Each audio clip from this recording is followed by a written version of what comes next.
So good morning everyone. So for today's video is magki-cleanse ako ng mga dahon ng ating mga house plant na nandito sa ating sunroom. Kasi medyo alikabok na sila guys. And so hindi ako nakapag-church ngayon kasi medyo masama yung pakiramdam ko. And habang nagpupunas ako ngayon is parang nahihilo ako guys. Ayan.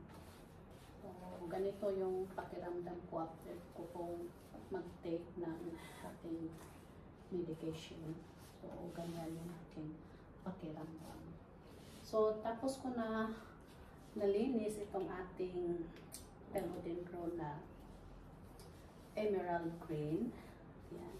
So, ito yung nakalagay doon sa baba. So, inakyat ko sila dito kasi may mga plants ako na binaba and then may mga plants din ako na inaakyat.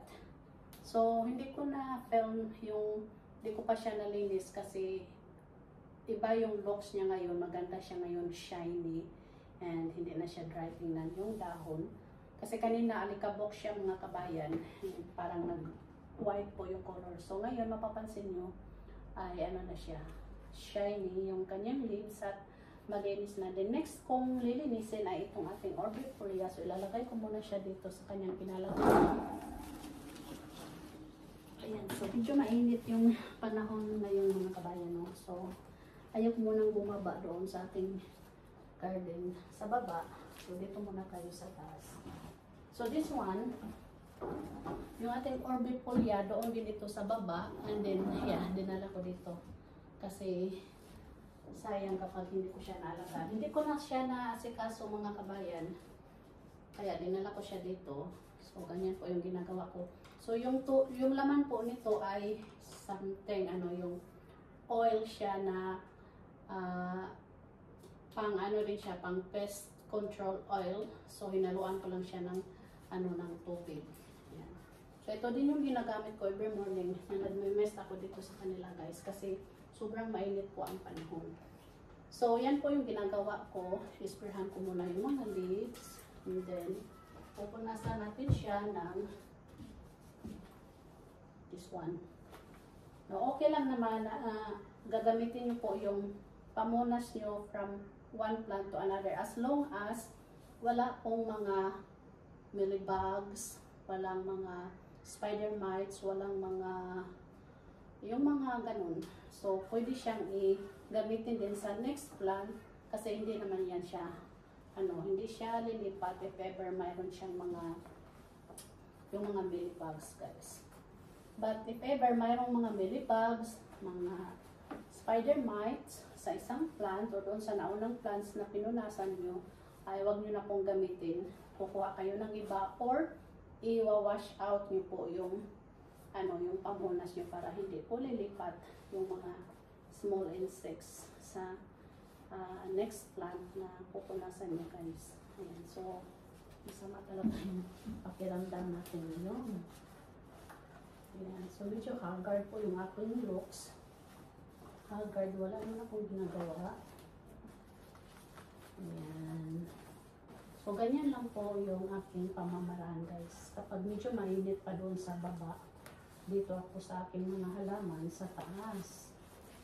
Yan. So, matagal na itong orbifolia sa akin. And then, ito yung pinupropagate ko dati, guys. Nung ilang pots ako ng propagation. But, matagal pala siyang magtubo. So, yung ginawa ko is pinag-isa ko na lang sila sa pot na medyo malaki. Ayan. And then, may na-vlog na po ako nito kung paano siya i-care tips or paano yung care tips ng mga orbifolia natin. So, yun lang po guys. So, nagsashine na po yung dahon niya. Actually, on recovery pa ito guys kasi nga doon yan siya sa baba. Hindi ko siya masyadong nasikaso. So, hopefully magiging okay siya dito kasi kahit na mainit yung panahon sa labas is medyo malamig naman dito kasi yung aircon po namin is po yan siya.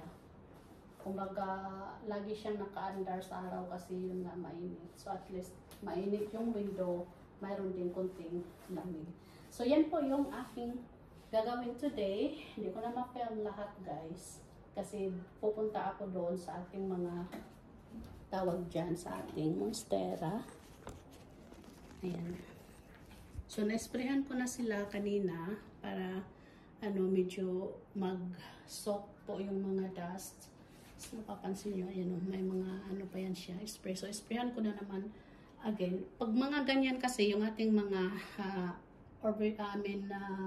dwarf na umbrella plants, ay no need ko na yan siyang pag-isa-isahin yung dahon kasi medyo maliit. So, yung ganito lang, tapos yung ating mga ganyan, ating makuyana, at saka yung ating this one. So, maraming salamat. And here, sprayhan ko na lang po siya, guys, yung ating mga trellis dyan.